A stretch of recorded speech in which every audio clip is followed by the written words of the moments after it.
She told me she worked late nights. She told me she was exhausted. She told me I was crazy when I asked questions.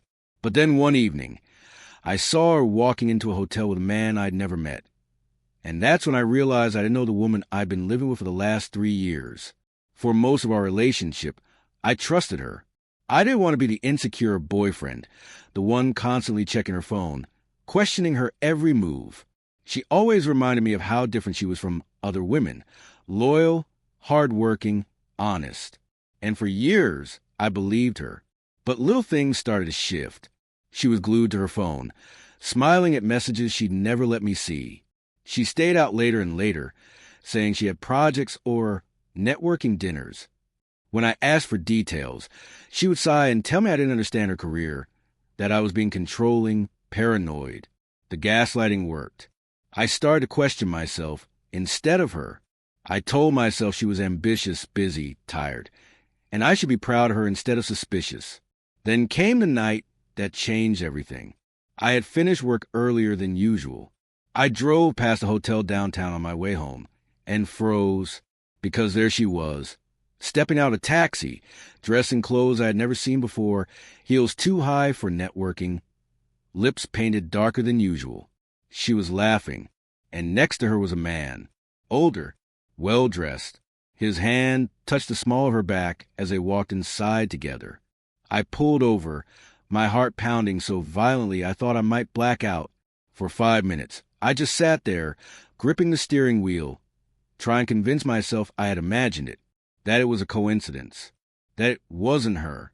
But I knew, that night, when she came home past midnight, her makeup smudged, her perfume different. She leaned down, kissed my forehead, and whispered, "Sorry, baby, long meeting." I stared at her, my chest hollow, but I said nothing, because I wanted to hear her lie. I wanted to see how far she'd go. And from that moment, I decided I wasn't just going to catch her. I was going to uncover everything, because it wasn't just cheating. No, there was something darker here, and I needed to know what kind of life she was really living behind my back. After that night at the hotel, nothing felt the same. I couldn't look at her without remembering the way she laughed with him, the way his hand rested so comfortably on her back, as though he'd done it 100 times before. But instead of confronting her, I played along. I smiled, I kissed her, I asked about her projects, because I needed to know how deep the lies went. At first, I tried to dismiss it. Maybe it was a client. Maybe it was a one-time thing. But then the small cracks widened. Her clothes smelled faintly of cologne that wasn't mine. Her phone was never more than an inch away from her hand. At night, when she thought I was asleep, I could hear the faint buzz of messages and quick, stifled laughter she tried to bury in the pillow. One evening, while she showered, I picked up her phone. Locked, of course. She'd never cared about password before, but now everything was hidden. I set it down just before she stepped out of the bathroom, steam curling around her like smoke. She glanced at me, her eyes sharp, her smile faint. "Why do you look guilty?" she asked casually, toweling her hair. My chest tightened. "I don't." She smirked. "Good, because only guilty people need to hide something." She walked past me, her shoulder brushing mine, her perfume overwhelming, and I realized she was planting doubt in me before I could even ask questions. The manipulation wasn't just subtle anymore. It was constant. I started to test her. "Who were you with tonight?" I'd ask when she came home late. She'd roll her eyes. "With people who actually have goals. Maybe you should try it instead of waiting up like some jealous teenager. You didn't answer your phone all evening." "Oh, I'm sorry. Do you want me chained to you? Should I send you a live stream every time I breathe?" Every question became proof of my paranoia. Every suspicion became my flaw, not hers. But the cracks were there, and I kept digging. One night, she told me she had a work dinner. I followed her car from a distance, my palms sweating as I gripped the wheel. She didn't drive to a restaurant. She didn't even stay in the city. She drove out of town, to a house in the suburbs I'd never seen before. The lights were on, and the same man from the hotel stepped out to greet her. They embraced in the driveway. Not a handshake, not even a kiss on the cheek. An embrace. Familiar, intimate. My chest burned. I couldn't breathe. But I stayed hidden, watching as they disappeared inside together. When she came home that night, it was past midnight. She slipped into bed beside me, kissed my shoulder, and whispered, "Long night, baby. You wouldn't understand." I lay there, frozen, her words sinking like knives. The next morning, I confronted her, not directly, but with questions. "Who is he?" I asked, my voice quiet, controlled. She blinked, perfectly calm. "Who?" "The man you're seeing. The one from the hotel. The one from the house." For the first time, I expected fear, guilt, anger, but she laughed. She actually laughed, shaking her head like I was a child. "You're imagining things again," she said softly, almost pitying. "Baby, you need help. You're starting to scare me. You're becoming obsessed with something that doesn't exist." Her tone was calm, soothing, almost maternal, and for a terrifying second, I believed her. I wondered if maybe I was losing my mind. Maybe I had seen what I wanted to see. Maybe my jealousy was inventing shadows where there were none. But then, as she walked past me to pour coffee, I saw it. Her phone lit up on the counter. A message preview. A man's name. A heart emoji. She snatched the phone up before I could say a word, her smile sharp as a blade. "Still don't trust me?" she asked. My chest tightened. My hands trembled. But I said nothing, because in that moment I realized the truth. She wasn't just cheating. She was playing with me. Deliberately. She wanted me doubting my own eyes, my own sanity. She wanted me trapped in a maze of lies, so deep I'd never crawl out. And the worst part? It was working. After that morning, I couldn't shake the feeling that I was losing control of reality. The message on her phone, the heart emoji, the man's name, it was proof. Proof that I wasn't paranoid, that I wasn't inventing shadows. But the way she smiled when she caught me looking, the way she twisted the knife with a single question, "Still don't trust me?" made me feel smaller than ever. I knew I needed more than glimpses, more than fragments. I needed undeniable evidence. Something she couldn't laugh away or gaslight me into doubting. So I started digging. When she was in the shower, I searched her purse. Receipts, crumpled and hidden at the bottom.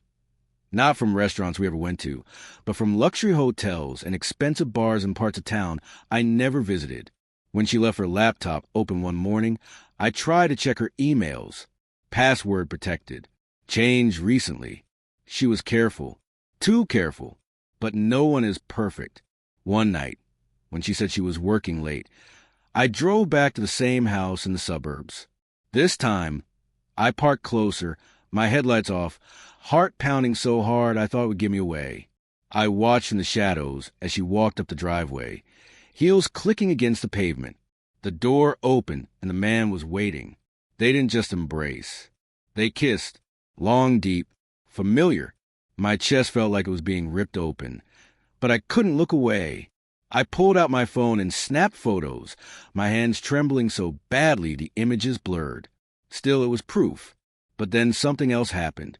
As they stepped inside, the porch light flicked on, and I caught a glimpse of the house itself. Family photos lined the entryway. A woman, children. The man wasn't just someone she was seeing. He had a family, a life, a double life, and she was part of it. The realization hit me like ice water. She wasn't just betraying me. She was betraying them too. I sat there for almost an hour, my mind spinning, until finally I drove home in silence.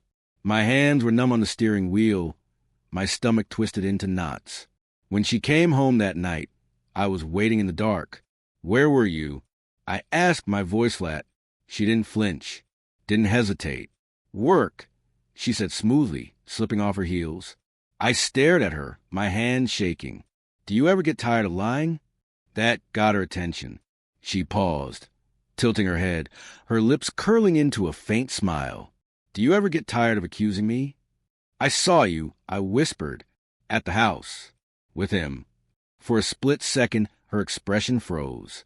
Then, like a mask snapping back into place, she laughed. "You followed me? Do you hear yourself? That's not love, that's obsession. No wonder I need space." "You kissed him," I said, my voice breaking. You kissed him like you've been kissing him for years. She stepped closer, her eyes sharp. And what if I have? What are you going to do about it? Leave? You won't. You never do. You can't. I felt tears burn my eyes. Why? Why him? Her smile widened, cruel and deliberate. Because he gives me what you can't. Because he makes me feel alive. Because I like having options. And because watching you squirm, watching you doubt yourself, watching you break, it's intoxicating. My knees nearly gave out. You enjoy this. I whispered. She leaned closer, her voice low and venomous. Every second of it. I staggered back, my chest caving in, my breath coming in shallow gasps. My mind screamed at me to leave, to run, to escape this nightmare. But my body stayed rooted, frozen under the weight of her gaze. And that's when it hit me. This wasn't just infidelity. This was deliberate. She wasn't slipping away by accident. She was orchestrating it, playing both lives like a game, feeding off the destruction. And I realized with horror that I was only one piece of her puzzle. After that night, I couldn't unsee it.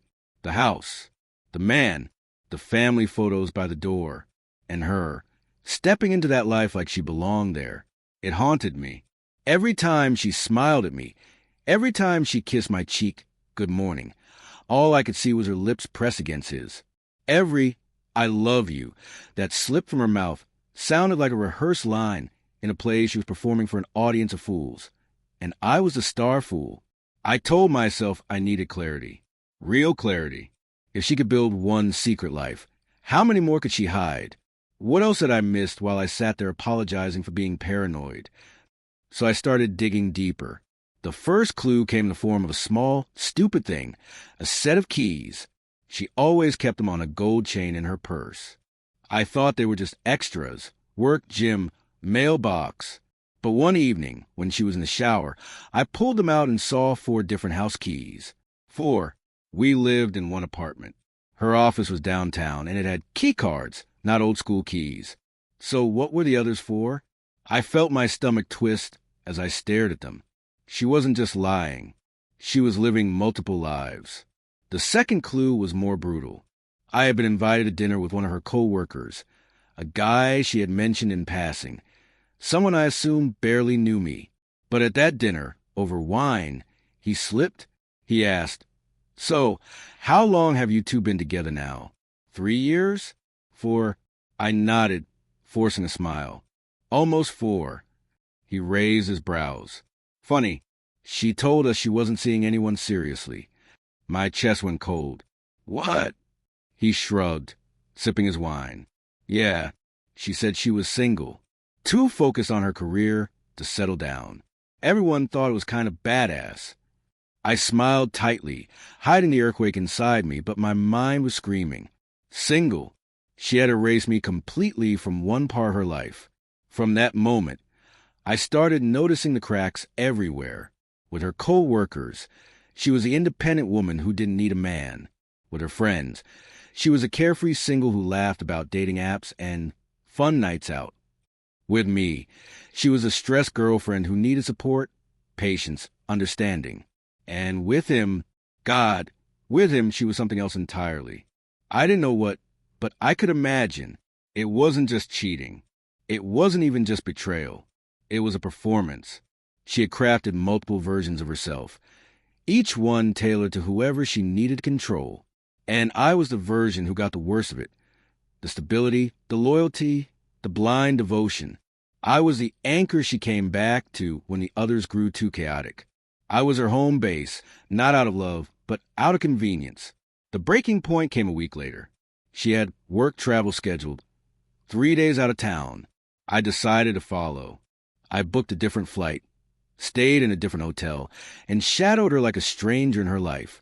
And what I saw, she wasn't at work events. She wasn't in conferences. She was with him. But not just him. Another man, too. A third. Different nights, different dinners, different faces. Each one looked at her the way I used to, with admiration, with lust, with belief that she was theirs. She was playing all of them. All of us. My stomach churned as I realized. She wasn't just living a double life. She was living many lives, a spider at the center of a web, feeding off everyone caught in it. When she came home, I confronted her. "How many are there?" I asked quietly. She froze just for a second. Then she tilted her head and smiled like I just told a bad joke. "How many what?" "Men." I whispered, my voice trembling. "How many men are you lying to? How many lives are you living?" Her eyes glinted, sharp as knives. "Enough," she said simply. My chest collapsed. "Why? Why do this? Why me?" She stepped closer, her hand brushing my cheek, her voice low, almost tender. "Because you let me. Because you're too afraid to leave. Because you'd rather be broken with me than whole without me. And because every time you cry, every time you beg, every time you accuse me but still stay, it proves I'm right. You'll never leave. And I'll never stop." Her words were poison, sweet and final. And in that moment, I realized something even darker. This wasn't about love. This wasn't even about betrayal. It was about power. And she would burn down every life around her just to prove she had it. After that night, after hearing her say enough like it was the simplest truth in the world, I couldn't eat, couldn't sleep, couldn't think. Every second of silence was filled with her words, echoing inside my head. I wanted to believe that I had hit the bottom, that nothing she could do would surprise me anymore. But I was wrong. She wasn't finished breaking me. She was only getting started. The next days blurred together into a haze of paranoia and dread. My phone buzzed constantly with unknown numbers, texts that said things like, "She's mine now. Stop embarrassing yourself." Or, "She told me everything about you, and honestly, you sound pathetic." Some came from men, some from women, some from accounts that didn't even have names. It didn't matter. The effect was the same. I couldn't trust anyone. I couldn't even trust my own phone anymore. At first, I thought maybe it was him, the man from the house. Maybe he had found out about me and decided to warn me off. But then I saw the patterns, the timing, the phrases. It was her. She was using them like puppets, creating shadows to surround me, making me believe I was outnumbered, surrounded, already defeated. When I tried to confront her about it, she only laughed. "So now you're imagining armies against you? Maybe you really are losing your mind." Her smirk lingered in my chest long after she walked away. I started to wonder if she was right. Maybe I was going crazy. But the paranoia didn't end with the messages. People I barely knew started asking me strange questions. A neighbor stopped me in the hallway and said, "Hey, I didn't know you and your girlfriend broke up." My blood ran cold. "What are you talking about?" I asked, and he shrugged. "She mentioned it the other day. Said you were having a rough time, that she was worried about you." I laughed awkwardly, forced a smile, but inside my stomach twisted. She wasn't just lying to me. She was rewriting my story for everyone else too. At work, a colleague pulled me aside, concerned. "Everything okay at home?" "She told me you've been struggling, that you've been angry, controlling. Man, if you ever need help, just say." I stared at him, my throat dry, my body trembling. She was poisoning every corner of my life, planting seeds so that if I ever exposed her, no one would believe me. I wasn't the victim anymore. I was the villain in her story. That night, when she came home, I couldn't hold back. "Why are you doing this?" I asked, my voice shaking, tears burning my eyes. "Why are you turning everyone against me?"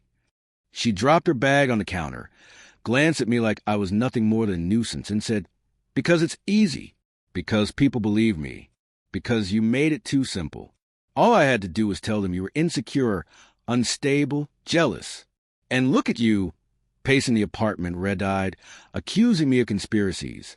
You're proving me right without me lifting a finger." I staggered back, my chest heaving, the room spinning. "So this is a game to you?" Her smile was cruel, sharp as glass. "Not a game, a performance. And you're the best actor I could have asked for. Every tear, every accusation, every desperate plea. Everyone sees it and thinks, 'Poor girl, stuck with a man like that.' Meanwhile, I get to live as many lives as I want. With him, with them, with whoever I choose. And you You get nothing but the role I wrote for you. I felt my knees weaken, my vision blurring. You're a monster, I whispered. Her eyes glinted, her smirk widening. No, baby, I'm just smarter than you. She walked past me, humming softly, as if nothing had happened, as if she hadn't just gutted me with words sharper than any blade. I sank onto the couch, clutching my head in my hands, my mind spiraling. Was she right? Had I really become exactly what she told people I was? Insecure, obsessed, broken. Was I proving her point just by fighting back? And that's when the darkest thought crept in. Maybe that was her plan all along. Not just to cheat, not just to betray, but to erase me completely. To take every piece of my identity, boyfriend, partner, man, and twist it until nothing was left but the version of me she invented. And the terrifying part? It was working. By the time another week passed, I barely recognized myself in the mirror. Hollow eyes, unshaven face, a shadow of the man I used to be. I kept telling myself it couldn't get worse, that she'd already done everything she could to break me. But every time I thought I'd reached the bottom, she dug deeper. She wasn't just tearing me apart inside the apartment anymore. She was reaching outside, into my world, into my reputation, into the way others saw me. It started small. A message from an unknown number with a blurry photo of me leaving a bar alone. Cheater, the message said. I stared at it in confusion. I hadn't spoken to another woman in weeks, hadn't even looked at anyone else. But the implication was there. Someone, her, was building a story, piece by piece. Then came another message. A screenshot of an email that looked like I'd written it. Words dripping with anger, threats toward her. But I hadn't written it. I hadn't even touched her email.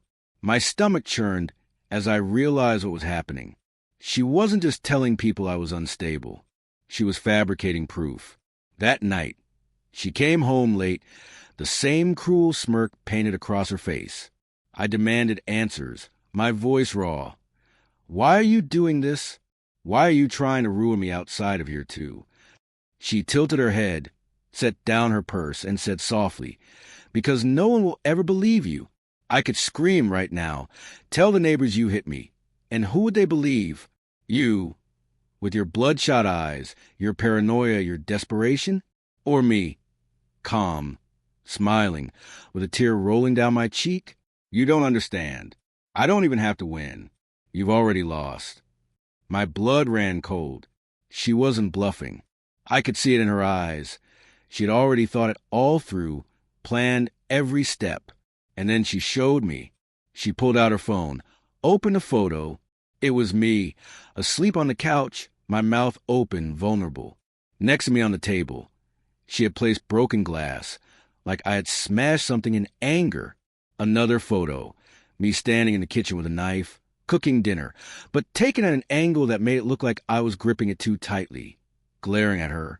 Each picture was harmless alone, but twisted, reframed. They told a story of violence, of danger. You see, she whispered, her voice dripping with triumph. With just these, I could destroy you. People would whisper. People would avoid you. Your job would be gone. Your friends would vanish. And all it would take is one story, one accusation, and you'd never recover. I stumbled back, my chest heaving, my vision blurring with panic. You're insane, I choked out. She smiled wider, her eyes glinting. No, I'm smart, and you're trapped. I wanted to scream, to grab her phone and smash it, to rip apart the lies she was weaving. But my hands shook, my body refused to move, because I knew she wasn't lying. If she wanted to, she could destroy everything I had left, and the world wouldn't even question it. The next day, I noticed people looking at me differently. My boss pulled me aside at work, his tone cautious. Is everything all right at home? We've heard some things. My heart sank. She had started planting the seeds. My co-workers whispered when I passed. My phone buzzed with messages I didn't want to read. And at night, when I tried to sleep, her voice echoed in my mind. I don't even have to win. You've already lost. For the first time, I realized she wasn't just destroying the relationship. She was destroying me. Piece by piece, She was building a version of me so convincing that soon even I wouldn't know where the truth ended and her lies began. And maybe that was her endgame all along. Not just betrayal, not just control, but complete erasure. The day it finally ended didn't feel like the end of the story. It felt like a breaking point. I woke up to the sound of banging on my door. Heavy, furious. My heart jumped into my throat. I knew it was her before I even looked. When I opened the door, she was standing there. Perfect makeup, perfect smile, but eyes burning with rage. She pushed past me without waiting for an invitation, her heels striking the floor like hammers. "You think you can block me? Ignore me? Make me look like a fool?" she hissed, dropping her bag onto the couch. "You think this ends when you say so? No, I decide when this ends." I stood there, my fists clenched, my chest pounding.